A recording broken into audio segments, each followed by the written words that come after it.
Do the Christmas music again.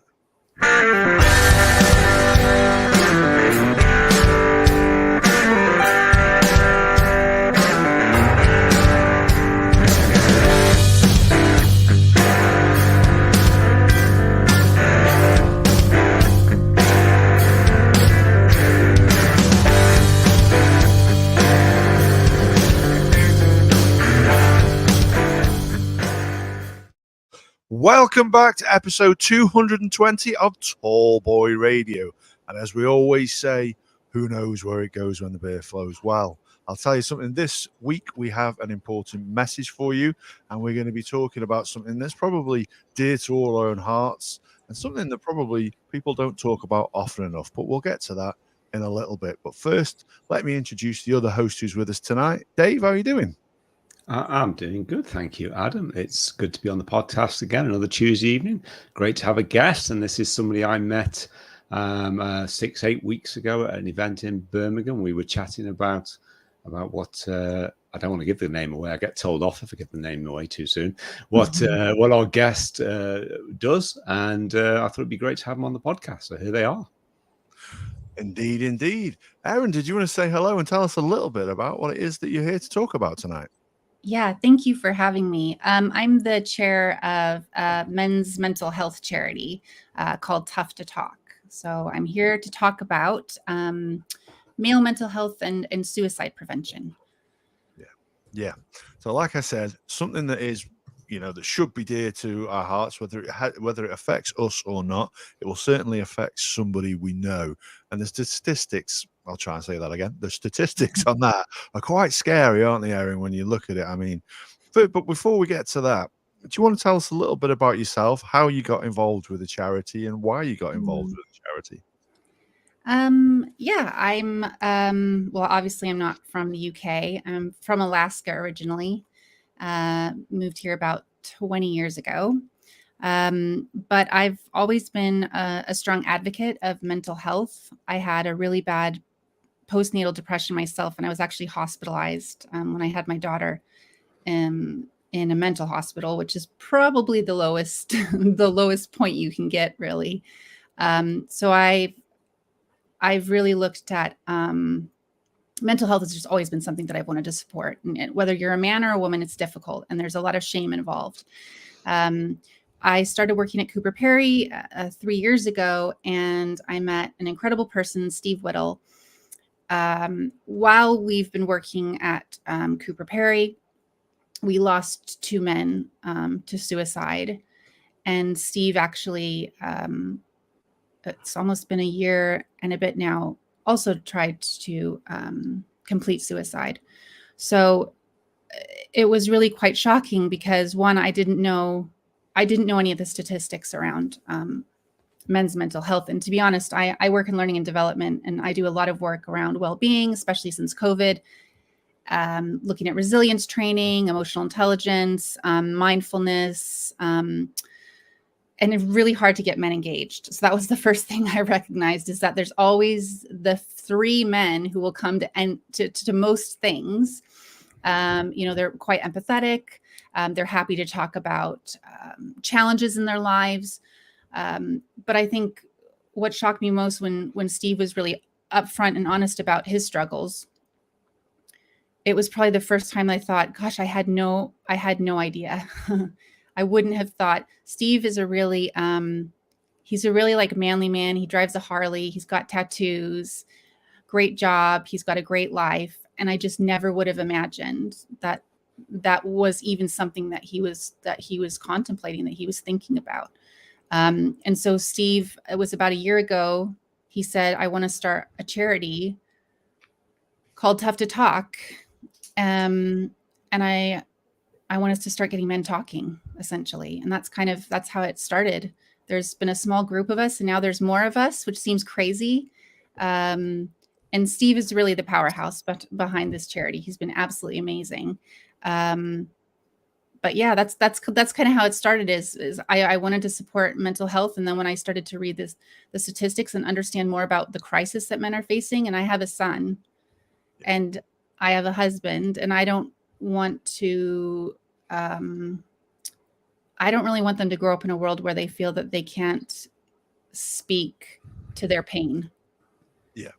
Yeah, that's fair play. And I think you've really hit a very key point there very early on in terms of it's that outward perception, isn't it? It's you look at people and you have an idea that what they're about and they're fine and their life is fine. And funnily enough, last week we did an episode which was a little bit of a throwaway episode, something that basically Dave and I wanted to do to get back in touch with some people who we went to school with. We just thought it'd be nice, and actually be nice just to do a nice nostalgic podcast about it.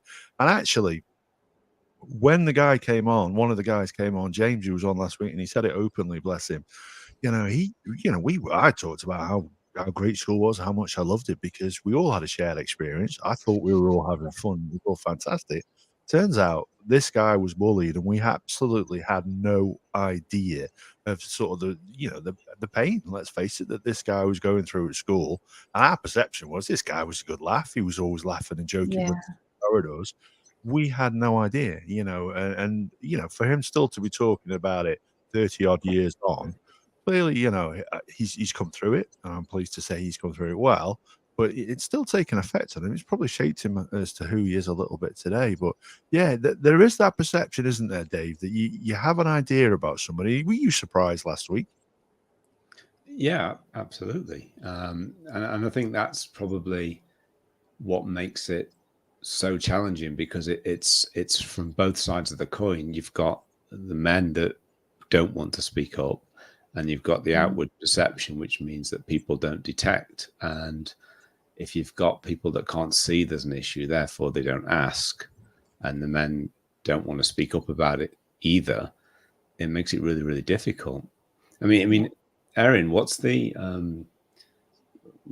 kind of reasons why men perhaps don't speak up in the same way that women would? Yeah, I mean, we've been looking at some of the research. So, I mean, essentially, it's some of it is going to be cultural, right? We generally, when a boy cries, we say boys don't cry, or we say man up, or we kind of, there's a point at which we tell little boys that it's not good to show emotion, so they push it down, right? And they learn to, well, I guess it's not the right thing to show and share emotion, which is not good for anybody. Any human being should be able to express themselves. It's a healthy thing to do.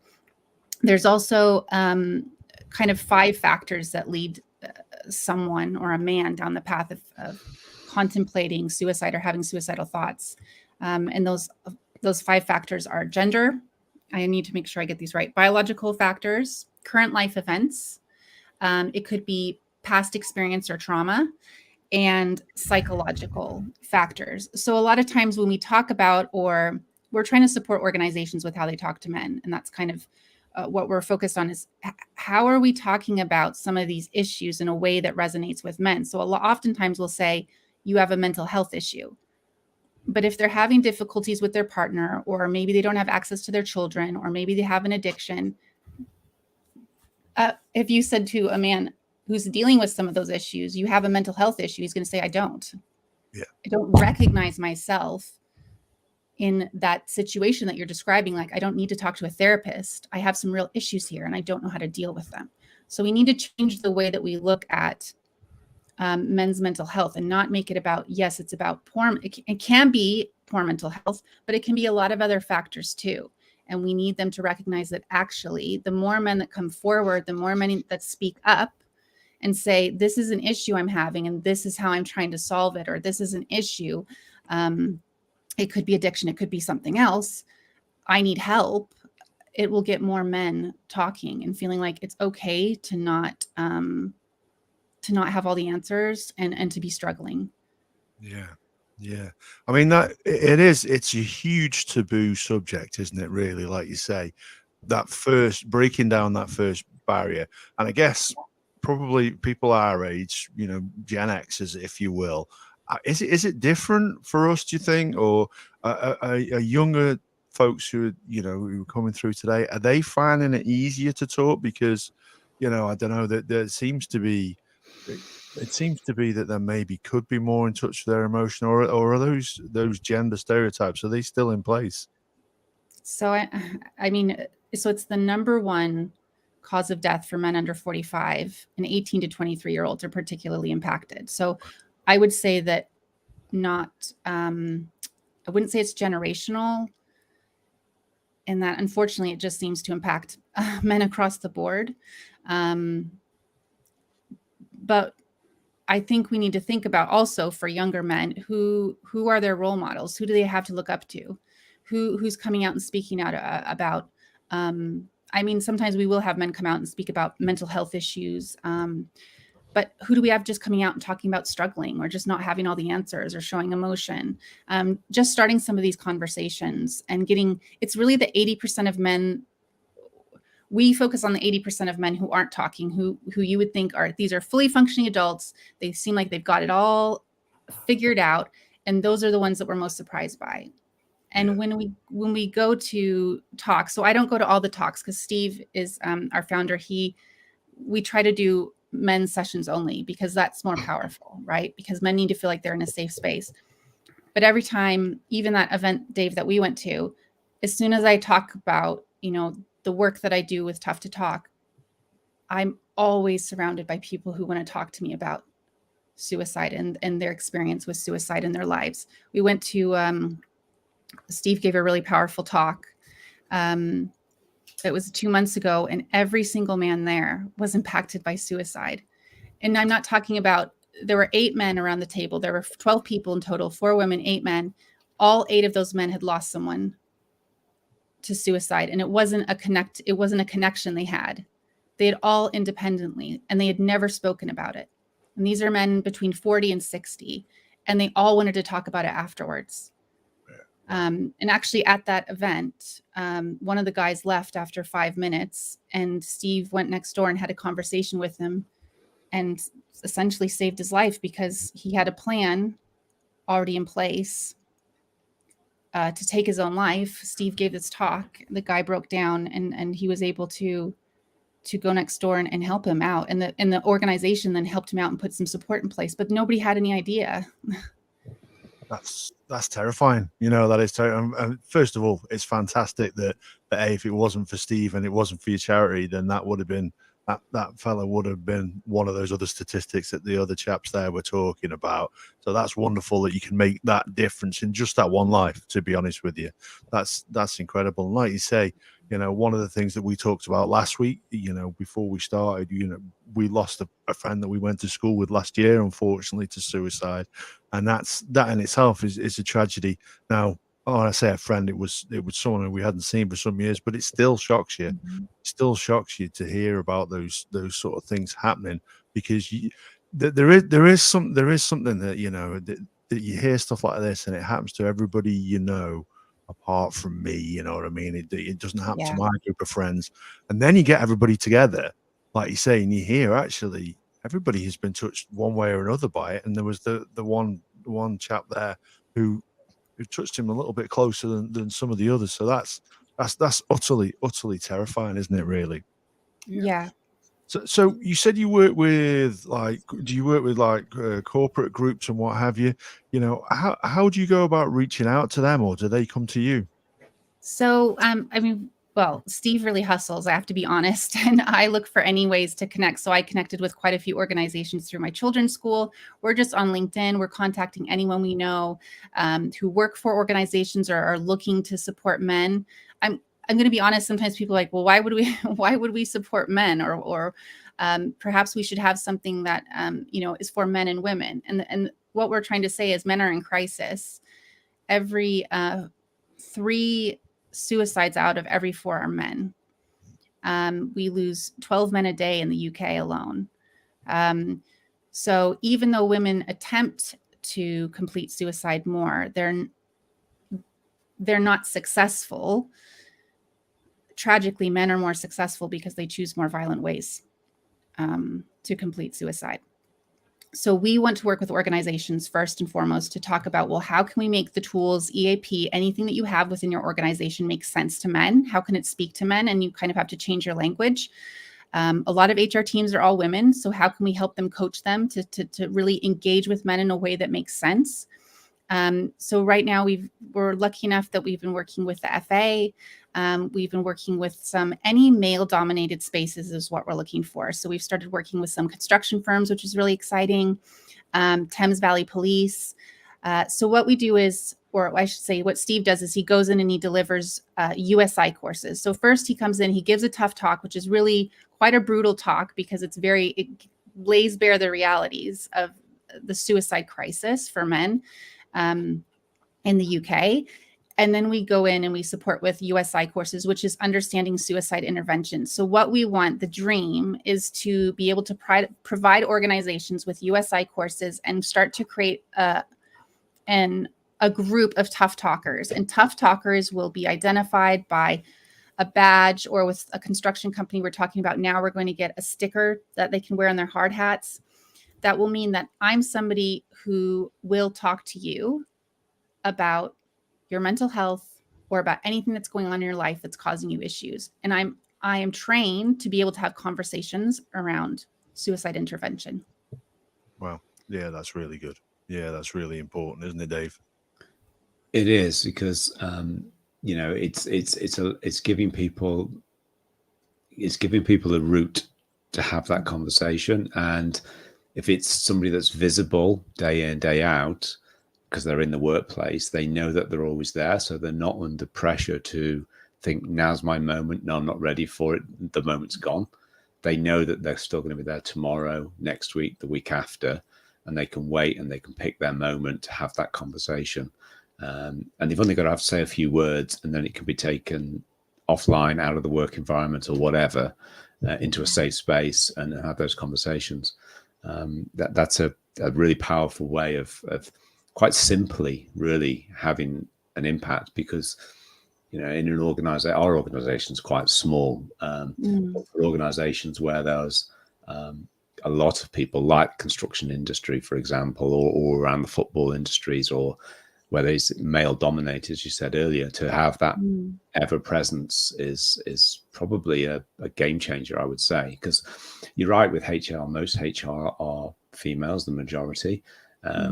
And it's, from a man's point of view, I don't think it's any easier to talk. I mean, I don't know if the evidence says anything different, but I would imagine that it's no easier to talk to a female than it is to talk to a man, because it's more the man reaching out than who you're reaching out to. So it's that badge that says, I am the person that understands, I am safe. So it's not whether you're male or female, it's the badge that probably matters more. Yeah. I'm not going to judge, and I'm completely here to support you. And I think we're just asking men to say, look, if you notice something, what are you hearing? What are you seeing? What do you notice about your friends that might seem different? And instead of saying, hey, how you doing? And accepting, yeah, I'm fine. Say, no, how are you doing? Because I've noticed a few things. So even just ask twice, just take that opportunity. Most people who try to complete suicide reach out to somebody in the days or weeks, and it's not always recognized as a call, as a call for help, or an interaction where someone's asking for help. It's not always obvious. But if you notice something and something just seems off, then I would just say, ask again. Yeah, that's good. That's good. I guess, it's one of those things, you're better to reach out and ask the question beforehand and be wrong than to find out afterwards that you were right. So that's a really important thing, is, it's brave, I guess is the word. It's being brave enough, to reach out and speak yourself if you're having a problem, but also there's a degree of bravery, and you can be that brave person by reaching out to somebody else and just asking the question, is that what you meant? Are you okay? And I'll be honest, I have done it before, and I'm pleased to say I was wrong. The guy was fine, but he'd shared some stuff on social media, I won't name his name, that I was a little bit concerned about, and I reached out to him, just check in with him to make sure he was fine, and he was just, I think he'd had a few too many beers, and he was sharing the stuff to him made sense at the time and didn't quite when it's opened up the next day, but it's all good. I'd much rather it was that way. But yeah, just to read out a comment there that's been shared from your Tough to Talk YouTube channel. It says there the construction industry loses 2 men a day to suicide in England and Wales. I mean, those are huge numbers when you break it down. You know what I mean? And you take that over a year and then over a decade. Those are absolutely vast numbers on which, you know, and half of that challenge is, again, like I say, the construction industry is a very masculine industry. It's a very there's that, it's got that macho stigma about it, hasn't it? And it's reaching out and saying, you know what, something isn't right. And even doing that in itself is pretty macho. So you should never ever be afraid to do that. So just to ask you a question, going slightly off topic. So I picked up this book then from your website. Did you want to tell us a little bit about that? The Man Up Tough to Talk book? Yeah, so this is something, so our founder, Steve Whittle, sort of created this with Don Bates, who's our publisher. And it's basically, they've curated stories from men, from, you know, different, from all different backgrounds, because we want to have as many men's voices in that book as possible, just talking about moments in their lives where they really struggled and their challenges, and moments where they thought, you know, I'm thinking about suicide. I'm thinking about completing suicide, and I'm really struggling with my mental health. So again, it's just a way to normalize those conversations. What we want the book to be is a tool. So let's say you have somebody in your life and maybe it is difficult and you can't get them to respond or tell you what's going on for them. Or even if you're a woman and you're not sure how to start some of those conversations, we'd say use this book as a tool and to say, here's some conversations. Here's some conversations from some brave men. I just like you to have this book. It's full of resources. It invites you to be a part of the website, to be a part of our charity, to continue to spread the message. But just as many places as we can get this book on bookshelves, maybe in organizations, friends sharing it. Just ways to start the conversation, really. Yeah, so that book's just come out, so it's really exciting. And we have a book launch coming up in May as well. Oh, fantastic. Well, we'll share the link to that on our website as well, so that if you're looking at the blog post about this episode, you'll be able to click on and buy it there. But we'll also share, obviously, a link to your website so that people can find out a little bit more about what you do. Go on, Dave. Eryn, you mentioned earlier about, you mentioned role models and what role models do men have to open up and show their emotions and have these conversations. And I was just thinking that through in my head, and I'm probably going to sound quite cynical when I say this, and it's probably a little unfair to a lot of people, but when celebrities or famous people or somebody you may consider to be a role model is in the media talking about their mental health, it's normally because their image has been damaged by something they've done.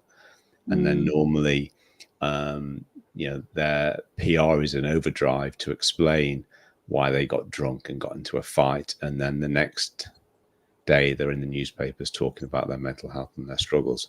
And they come and go, it blows up and they go. And you don't tend to then see those same people getting involved with the likes of Tough to Talk and other charities on an ongoing basis. They kind of weather the storm and then disappear again. And I wonder how it's possible to have the role models that have got the profiles that would make a difference to continue the narrative and to continue to get involved. It would take someone who's quite brave or quite devoted, and it would need quite a few people across different sort of demographics. I mean, are the people that are in that sort of sphere that are getting involved that you see are raising awareness? Well, that's a good question.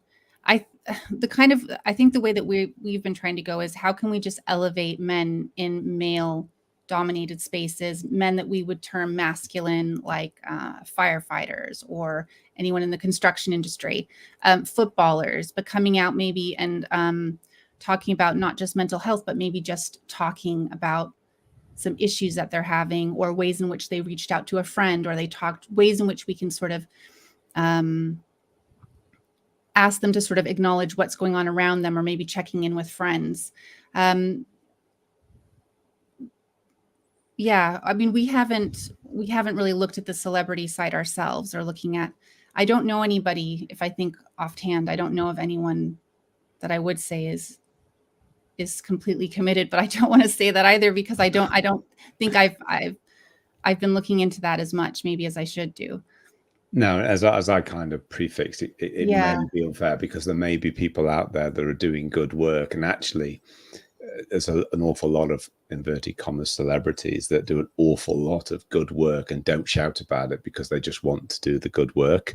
So that may be going on, but it just seems a shame, because, you know, if half the population are male, and half the celebrities and famous people and influencers are male, it would be nice to see a lot more that were actually out there sort of, you know, raising awareness. Yeah. But I guess it's interesting that you'd think that maybe they wouldn't have that credibility with you, though, as a man, because it feels like it's a PR stunt. So I guess how could we do that successfully then? Or what would it look like to you? Sorry, my light keeps going out. What would it look like to you to have somebody famous or someone influential being really open and honest about their struggles, and really being able to take that on board and think, okay, I really trust what they're saying? Well, I think that was my question as well, really. But yeah, because I think, coming from the male perspective, what would that look like? Because that would be interesting. I think he needs he's got to come across as genuine and honest for a start. That they've got to be talking about it from a point of wanting to help. Now, they could have had a crisis situation which has blown up in the media, and they're using that as the springboard. That doesn't necessarily mean it's the wrong place to start. It's probably harder to buy into that if that is the place they're starting. If somebody who was just, for all intents and purposes, and you never really know, this whole point of this, you never really know what's going on in their lives, but for all intents and purposes, their media image is fine, they're successful, they're happy, etc., etc. And then one day they just say, I want to talk about men's mental health and suicide. And they get involved with a charity like yourself, but not just one or two, as a sort of and not token's not the right word, like a figurehead, not like a you know, someone who's just what's the word, like a representative of your organization, but, you know, 10, 15, 20, 25 people from sport, from you know, business leaders, people that are in the public eye in one way or another.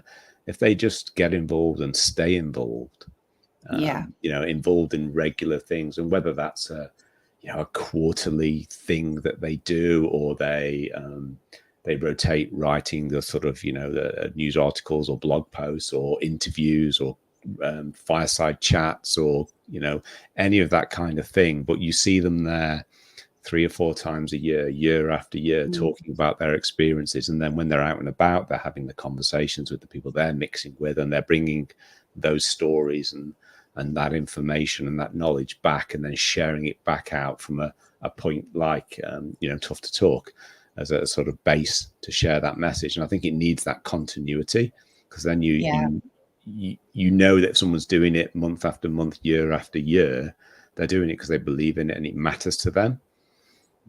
Yeah, it's interesting. And I think really your question also highlighted a little bit of the challenge that these people face when they do that, in terms of, you know, you sort of say it could look like PR, you know, depending on, you know, who it is. It could look like attention seeking, which we often attribute to many people in the media. However, one of the things you are aware of, that some people will seek that attention because of what they lack in their life, the other feelings that might be natural to you or I in a loving family unit, they don't get from that. And that's a lot of the reason why they do that. So as frustrating as it can appear to be, there's actually a very good reason why some people do behave in the way that they do. And when you think about people who do stuff with charity and draw attention to some fantastic causes, it pains me to say it, because I'm not a Man United fan, even though that Dave is. Marcus Rashford is someone, you know, I look up to, Yeah. because he will speak out about things that are important to him. I think he's fantastic for doing that. And I'd rather hear someone like him, you know, speaking about something like Tough to Talk as a charity, rather than you hold up an example like Robin Williams, you know, who was a guy who we all looked to, and there were the subtle hints there. And the guy, you know, forget from my generation, Joy Division, if you think of Ian Curtis, all those signs were there.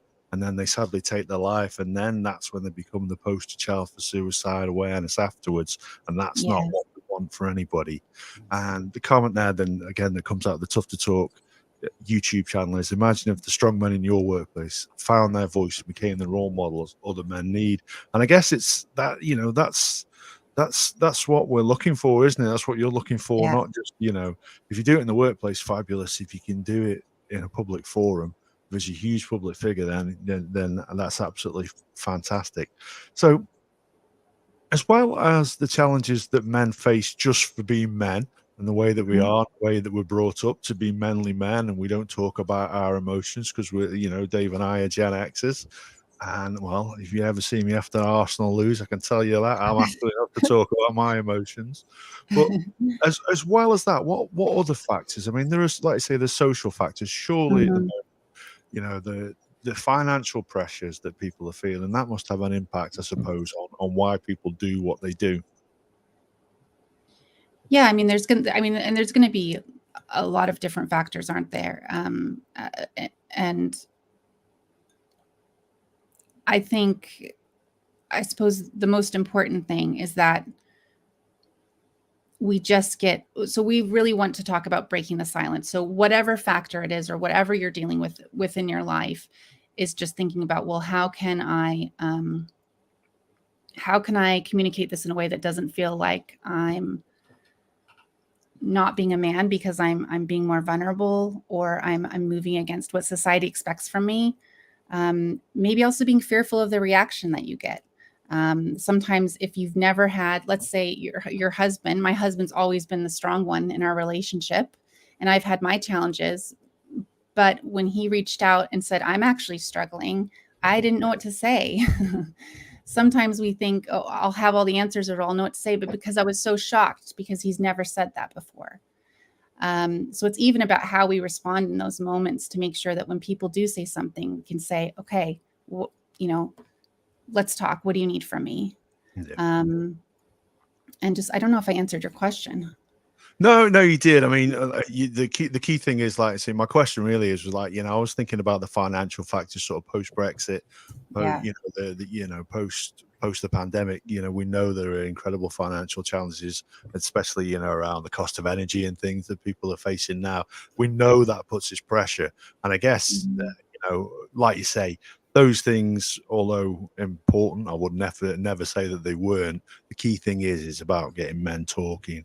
And I guess if you are aware, then maybe that there are people out there who may be potentially financially struggling, people in your friends group you can see a difference with, and maybe those are the ones you want to speak to first. I don't know.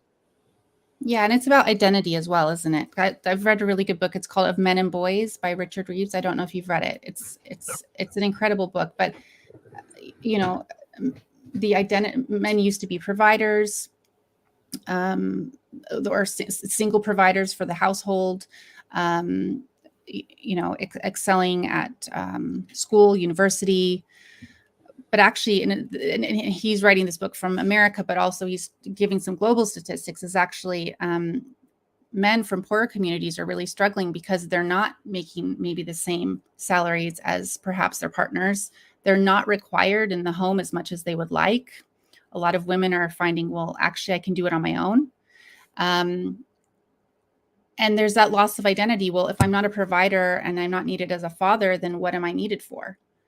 And if I don't have somebody out there who maybe is role modeling something that aligns with where I am now, I think that can lead to a lot of feelings of loss and frustration.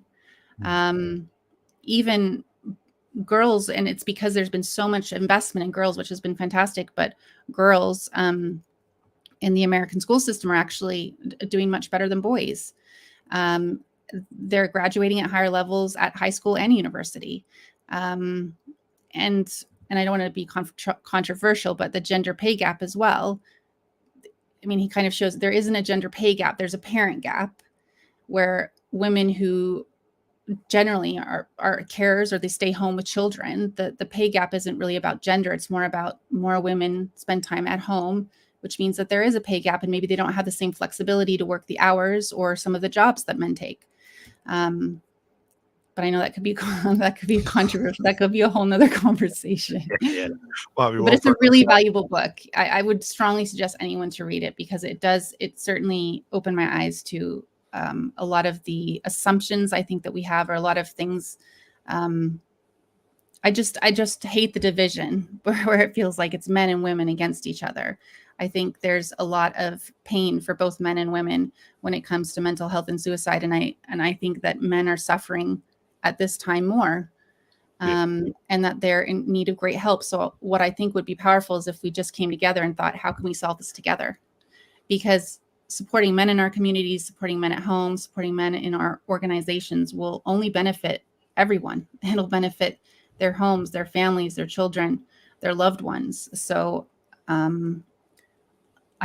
wish we could just stop all the conversations about it has to be one or the other and just think about, well, why can't we just do it together? Yeah, wow, that's really quite powerful when you think about it. Yeah, the focus might be on men, but we are effectively looking at keeping a family sort of unit together. And I certainly know from my own situation, my wife earns vastly more than I do, has a much better job than I do, and is much better at keeping the house, doing all that kind of stuff. I've got to be careful choosing my words. She's watching the other. Her head getting even bigger. But You started well, Adam. You started well. I started well. Yeah, no, she's fabulous. She does it all. I'd be on my backside. The kids would be going to school in rags if it was down to me. I know it would. But I put her on a pedestal. I do put her on a pedestal, and then I also enjoy the money that she earns as well. That's another matter. But that's by the by. So there's a flip side to these matters. But no, it's like you say, and I laugh and I joke about it. But if I was of a different disposition, it could very easily be something that could get under my skin and actually make me feel diminished as a man. But thankfully, just to be on the record, there's plenty of other factors that make me do that as well. But none of those draw me too much on a daily basis. So yeah, so like I say, financial stress is one of the is an impact, but it's that's not what we're looking at here as well, is it? It's getting to the root of the problem. Dave, you've got a pretty key role inside an organization. I take it, without going into too much detail, part of the reason that you're at the conference that Eryn was at was looking at these sort of things, because I know you're passionate and you care about your workforce, and whenever we've had a conversation, although it's not really clear what it is that you actually do on a day-to-day basis, I do gather you do care about your workforce, and I don't want a job, but I'm sure you're a wonderful person to work for. But is this something that you factored in, and how have you gone about putting it in place in your workplace, Dave? If you don't mind my asking, putting you on the spot there. No, it's fine, and I think as a leader of an organization, that role within an organization is absolutely key to the culture, and the culture of your organization dictates how things like talking about mental health in general, people struggling in general, and men in this subject in particular, because that's what we're talking about. And if I consider myself a human-centered leader, and that's where you talk to people, you understand people, and to get the best out of people, you need to show them respect. You need to make sure that they feel trusted and valued, and they have meaning within their workplace. And if you put all of those things in place and you demonstrate that from the top down, then people come along with you. So we've had instances within our organization where people have had, pretty bad mental health challenges, men, And they've talked about it openly, but I'm not gonna raise the individuals on this, but they've talked about it openly. And I think it's essential that you support people, and you have to care for people. You have to give people the space to get help, the space to recover. If you get to the point where you know that people are having mental health challenges, and actually what you're doing is saying you're not doing your job, you're not focused, you're not achieving, all you do is push that person further into a difficult place. You have to be able to step back and say, what can we do to help? And if you've got that as a cultural thing within your organization, it's not just an HR person saying that or one line manager saying that. It's actually everybody saying that. So in our leadership team, there's 6 of us, and we're a great team, and we look around and we support each other. And when somebody says, I've got this going on, I've got an issue, everyone just says, what do I need to do? That's the kind of default. You go do what you need to do. There's nothing that can go wrong that we can't pick up here. That's our default. And that then flows down to the rest of the people in the organization. And that's their default, is to how can we help? How can we support? And that's a top-down thing. But once you've gone top-down, it comes back up, and then it's everywhere. Yeah. I know that's like the perfect example of I think showing vulnerability in the workplace and being able to, Brene Brown did a really good, I'm just trying to think if it was with Adam Grant, but are you familiar with Brene Brown and her studies on vulnerability? No. And so she has the #1 TED Talk. She's well worth watching. She's really incredible, but she was talking about, because sometimes people I think vulnerability means spilling everything, like, talking, I have to say everything that's happening in my life. But sometimes vulnerability could be, I'm going through something. You may notice that I seem a bit down. I don't want you to ask me about it, but I thank you. And I want you to know that I appreciate your support. That can be it. You don't have to share exactly what it is, but it's just letting people know that I am going through something. I don't need anything from you right now, but if I do, I'll ask. And that can be really powerful. Any way in which you can kind of share, like, I am going through something, but you don't have to give the ins and outs of that, because for a lot of people that would be very uncomfortable. So just even saying, I'm not okay. I don't need anything right now, but I will come forward if I do. And the key there is that you have to have a safe environment for them to be able to say that in the first place, but also trust has to be there, because they have to trust that you will take what they say, and go, okay, we are here to support. You say as much or as little as you want. And, and within an organization, there's a balance, because this is another, you talked about gender pay gap being a controversial thing, but I hear there's a sort of thought that some people say that within work, we're all one family. And I don't personally like that. And in fact, it came up in a conversation. I was having a one-to-one with one of my people today. And we were talking about openness and communication. That's one of the things we were talking about. And Kirsty said to me, I know you don't like calling us a family, but the things we do to make everyone feel happy and welcome.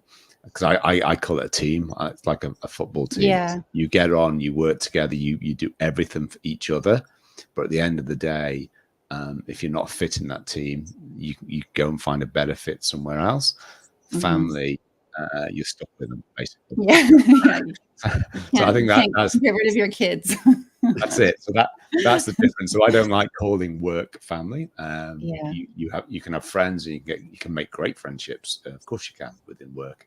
But the whole piece is about being teams and supporting each other and trusting each other. And it's a great place to work when your organization's like that. And if more organizations had that kind of approach, I think that would go a long way to helping solve mental health in general, because it does just get worse and worse. If you get to a point where you hate going to work, if you wake up in the morning and the first thing you think is, oh my God, I've got to go to work today, that's just making it so much more worse. Because so much more worse, great English, so much worse because you have to go to work because you have to pay the bills. If you don't go to work, a lot of people won't get paid. If you don't get paid, you've got the financial pressures. You've got a partner that's saying, why aren't you going to work? And things can snowball, I would imagine, very, very rapidly. Whereas if work is a safe place, it can have the opposite effect. If your pressures and stresses are finances or family or the fact that your house is, moldy or whatever, and work can be a safe place, it can actually support you and help you through difficult times. Yeah. And then that's what I think organizations can be. They have so much power to be a force for change, and have such a positive impact on not only employees, but their families. So absolutely putting in place just some, what might feel like some small measures. It could be providing free coaching. It could be, a great EAP offering, or even just having like us come in and do some USI courses and tough talks and just get the conversation going. So there's so many great resources out there. It's just finding a way to make them make sense, so that they're valuable to your people. It doesn't feel like, oh, here's a tick box exercise, but actually here's something that I can actually use, that will benefit my life and potentially everyone else's life. Yeah, I mean, Eryn's there talking about the EAP, and those are great resources that organizations, more and more, particularly through COVID and the way that made mental health across the country a lot worse, particularly with sort of teenage, that kind of generation. And EAPs, quite often they will give you support for you and your family. So more organizations are putting them in, but it's a real challenge. And that's one of the things we do as part of our business. And it's a real challenge for our clients in a sense, because, or an industry challenge, because it's hard to communicate them in a way, as Eryn was saying, that people understand the value and how to access them in the right way at the right time. But the flip side to that is that they're very price sensitive, and that if they're used extensively, particularly if you're then talking to real counselors at the end or therapists at the other end, the costs of it go up a lot as well. So it's kind of the industry wants to sell EAPs into businesses because that's what their business model is, but equally they don't want them to be overused, because if they're overused, it means they have to put the prices up. You put the prices up and that might reduce demand. So it is a bit of a vicious circle, but that's a sort of a business to business kind of issue. But the employee side of it is that communication, and it's something we're looking at within our organization as well. How can we support our clients to communicate it better so that they know it's there, how they access it? Because it can just be, we have clients and we have turned down clients where it's clearly they're doing this for a tick box exercise. They're not really interested in supporting. It's not really a cultural piece. It's not really a help. It's, we need to do it. And when organizations put it in like that, it's no point. There's no value.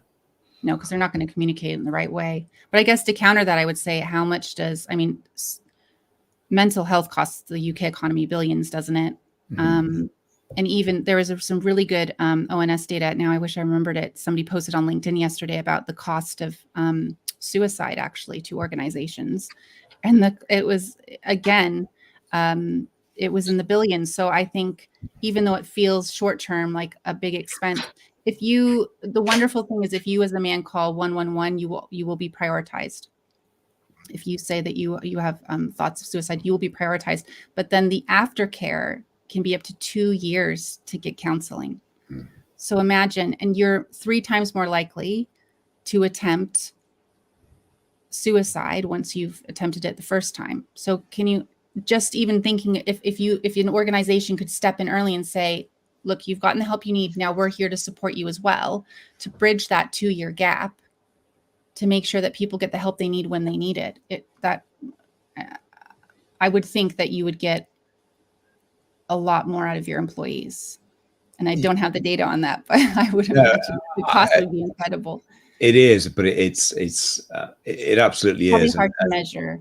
That's the challenge, because Yeah. the EAPs within our industry are normally priced on the number of employees in an organization. So if you've got an organization of 1,000 people, it's going to be quite expensive, and it's very hard to quantify that cost of £20,000 a year to give 1,000 people an access to an EAP, where actually probably only 20% would ever really think of using it. 10% may use it and get something. 5, 4, 3% may actually really need it, but 1 or 2% who need it may actually access it and get real value and make a big difference. But to flip that back to an employer and say, you know what, if those 50 people hadn't have accessed it, they'd have been off work, they'd have been sick, they'd have been unproductive, and 2 or 3 of them may have lost their lives. There's cost, there's sort of social cost, actual cost that are attributed to that. You then got all the recruitment costs that come following on from that, and retention that comes into it. That whole piece costs way, way, way more than the cost of putting the package in the first place. But it's not an easy message to get across. No, I imagine so. No. One thing I'll shout out as well. So in terms of, I did 20 odd years in retail. And retail is like a lot of industries, has its pressures, and it puts its pressures on the individual. And I will shout, I had a boss in my last sort of 5 years in retail, a guy called Gareth Jones, and I will give him a good shout, because I think he was one of these people who lived and breathed the importance of mental health. And so I had a number of stores that were reporting into me, and every Monday morning we had a conversation about it. And I can honestly say we'd have an hour and a half, maybe, conversation on a Monday morning where we discussed everything. And very rarely did figures come up first, and more often than not, they didn't come up at all, because he talked about the people. And one of the things he was great at was saying, I've got my concerns about this person in this store. Build some time into your schedule this week and go and spend some time with them. I want to know that person's out. Okay. Now, I'm not going to say he was unique in retail, but he was certainly more unusual. There weren't many people that cared more about the workforce than they did the actual figures. And we have, unfortunately, all worked for those people who are looking at the tasks getting achieved, boxes getting ticked, and the people come secondary. It's about fulfilling those tasks. So we know that the size of the challenge can be not for everybody, because, like I say, for all those people who are box tickers and want the job done, there are those Gareths out there who are fabulous and cared about people. But there's a definite challenge there as well, in terms of, the goal of a business is to make money. It is, is to perform those tasks, and people will focus on that rather than focusing on the people doing it, and understanding that when your workforce are happy and they're satisfied and they know that they're cared for, like Dave says, you know what I mean? They have a caring environment around them. Sometimes the workplace can actually be a great place to be. And that's what, I guess, what, a lot of what you want to create, isn't it? Yeah. I mean, if you look at Gallup, teams or people that feel supportive and you treat them as human beings first, those teams are far more profitable. They're engaged. There's less turnover. I mean, there isn't anything that, if you want short-term results, you can, of course, just focus on the numbers. But when you focus on people and you allow them to show up and be their whole selves, and you let them bring their emotions and everything else. Of course, we all have to be professional. And I know how hard retail is, because I've worked in retail before. And I don't think I've ever spoken to any manager that talked about people first and then numbers. So that sounds like a really great leader. But when you just focus on the people, you'll always get greater outcomes. Yeah, 100%. 100%. And when we're thinking about people as well, there's people out there listening to this podcast. They could be leaders. They could be any size cog in that machine. What would be the one thing that we want them to take away from this podcast? What difference can they make? Whether, if they're not the ones affected, how can we help those affect those that are? So we're really there to support breaking the silence. So we want to work with you. We have resources to help you talk within your organizations. We've also raised money for any organizations that are out there thinking we'd love to offer some understanding suicide intervention courses, but we can't afford them. We've raised money to support organizations that can't do that. If you are in a male-dominated space and you want help, then contact us. Let us know, because we would love to support you. Just for someone who's kind of not thinking from an organizational perspective, I would say just be really aware of the people around you and check in with your male friends and find a way. One way I really like, which is he was a leader in a construction site, and he used to go onto the construction site every day, and everybody had to give him a number between 1 and 10. He said, we work in construction. It's stressful and it's also dangerous. I need your head in the game. So when I ask you, I need you to be honest. Your 1 means I'm not good. Things are not right with me. And 10 is I'm brilliant. And every new person that joined, he'd say, I need you to adopt this method, because this is how we take care of each other. This is how we make sure that you're safe and you're taken care of. And people adopted it. He did it every day himself. He's like, today I'm a 6. This is why. How are you guys doing? And they just adopted it and became the norm. So if you can find ways in which to connect with your male friends, your colleagues, any way in which to say, hey, can we do this? Or can we implement this? Or how can we check in on each other? How can we be honest? And hopefully get more conversations started. That's really what we want to do. Yeah, that's the key thing. That's the key thing, I guess, starting that conversation. And I guess how you do it doesn't really matter, whether it's the 1 to 10 scale, which is a great way of doing it. It takes it away from the emotion. Give me a number. You know what I mean? Yeah. It's giving it a rating. But obviously there's feeling behind that. I think that's a very interesting way of doing it. Dave, have you got any tips for people? Any thoughts from your experiences? Well, I think we've covered it a lot, and it's that talking, and we've done podcasts before. We've had people from mental health charities on before, and I know Gaz, the other host of the podcast, who's not here tonight, what he often says, Gaz being Gaz, he says it about 12 times in the podcast because he keeps repeating it, but what he says is pick up your phone, scroll through your contacts, and just look at a mate, a friend that you've not actually reached out to or spoken to or heard from for 6, 8, 10 months, whatever, and just send them a message and just spark a conversation, ask how they're doing, backward and forward, and it might be enough, because that person may want to reach out to somebody, and actually, because you're not in their immediate sphere day to day, you might be that person that's a little bit more remote, a little bit easier to open up to. So I'm just going to give Gaz his tip, because he does say it. And what you need to do is just go into your phone and look for him. I'm joking. I'm not going through it again. But I think it's a really sensible thing, because there's people in your phone that you haven't spoke to. So for a while, reach out, and it could be the thing that sparks the conversation. Yeah, 100%. Yeah. Be brave, I think. Just lean into being brave. And even like you were saying, Adam, you might get shot down, or you might be, why do you keep asking me that? I'm absolutely fine. At least Yeah. Yeah, 100%. Move on to the next person then after that person's fine. But yeah, we've done it before. So like Dave says, we've done podcasts in the past where we focused on mental health as well. And we've done it afterwards. We picked up our phone and just texted a couple of people and just checked in with them just to make sure that they are okay. And I think it's important, like Dave said, it doesn't have to be somebody you haven't, that you speak to on a daily basis. It could be something you've not heard from in a while. And I'm not going to share personal experiences, but there are times that I've done it, and it has made a difference. You know what I mean? And people will gladly tell you how pleased they are to hear from you. And Lord knows, if they're pleased to hear from me, Christ, it must have been depressing before.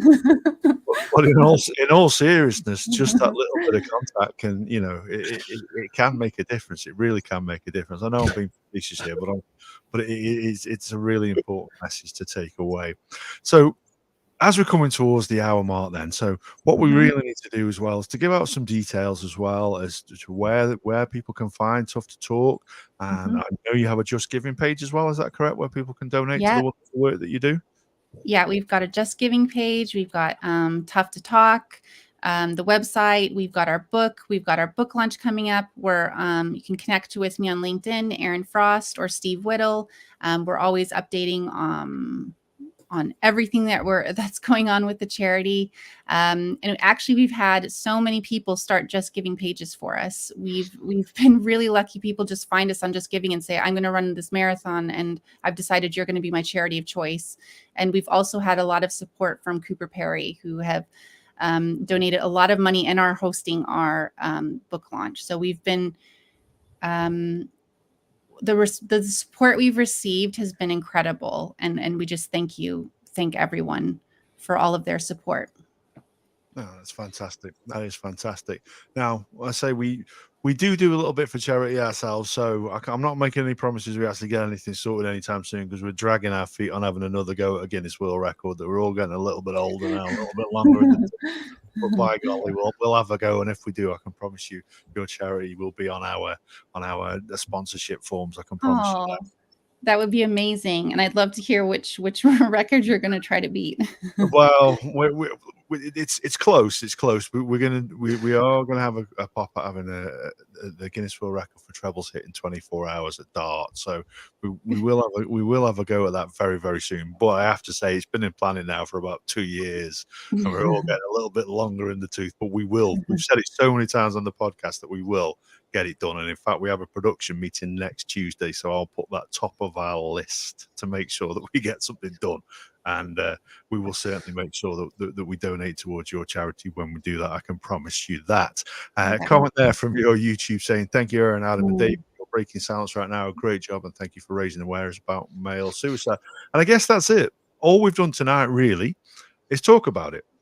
Yeah. And that's all we're asking you to do is go out and talk about it, but talk about it to people that matters. Hopefully this message will go out there and make a difference to somebody, whether that's somebody who's facing a challenging time at this moment in time, or somebody who knows somebody who's facing a challenging time, and they can go and have that conversation on your behalf. And like you say, you can find Tough to Talk on all the social media sites. You can find the website. When you search it, I can tell you it comes up at the top of the Google search engine when it's searched. Yeah. And yeah, it's wonderful. It's great that there are people out there doing this, because it is a worthy cause, and it's a very challenging one, because we can talk about talking, but we have to go out and do it, and that's where it becomes difficult, because it ain't easy breaking the ice. It ain't easy saying that first word. So if you're looking in and you're listening to this and you're thinking what wonderful work they can do, you too can do that yourself. You too can go and have that conversation with somebody, and you can go and make a difference, can't you, Dave? Absolutely. And I'm just looking in terms of that immediate support, urgent support, on the toughtotalk.com website. There's a main menu item there, get support, and it's really good. Actually, it's broken down 1, 2, 3, 4, 5. If this is immediate, this is what you do, this is who you call. If it's urgent support, then it's a whole list of resources. So it's just as an organization, as a charity, as a source for information and advice, I think it's really good. And respect to you and the other guys. There's lots of I've looked at the about us. It's kind of mixed, 50-50 roughly by men and women there. And you've obviously you're trying to support men. Of course, you've got to have women involved. Because Christ, if we left it to ourselves, as we know, it's not going to work out. That's the whole point. That's the problem, isn't it? So you need both. I think it's just amazing work that you and the others do, Eryn. And it's been a privilege to speak to you tonight. Well, thank you very much for inviting me. And yeah, I really appreciate the opportunity. And I look forward to your Guinness challenge. And I'd love to invite you both to the book launch. Where is that? Send you a dartboard. Guys, he's going to be cursing me for volunteering for this. It's on the 16th of May. 16th of May. And where's that? Sorry. It's at Cooper Perry, and it's actually in the East Midlands, near East Midlands Airport. But I'll send you both an invite. Oh yeah, do that. Yeah. Let us know if I can be there. I can promise you I will.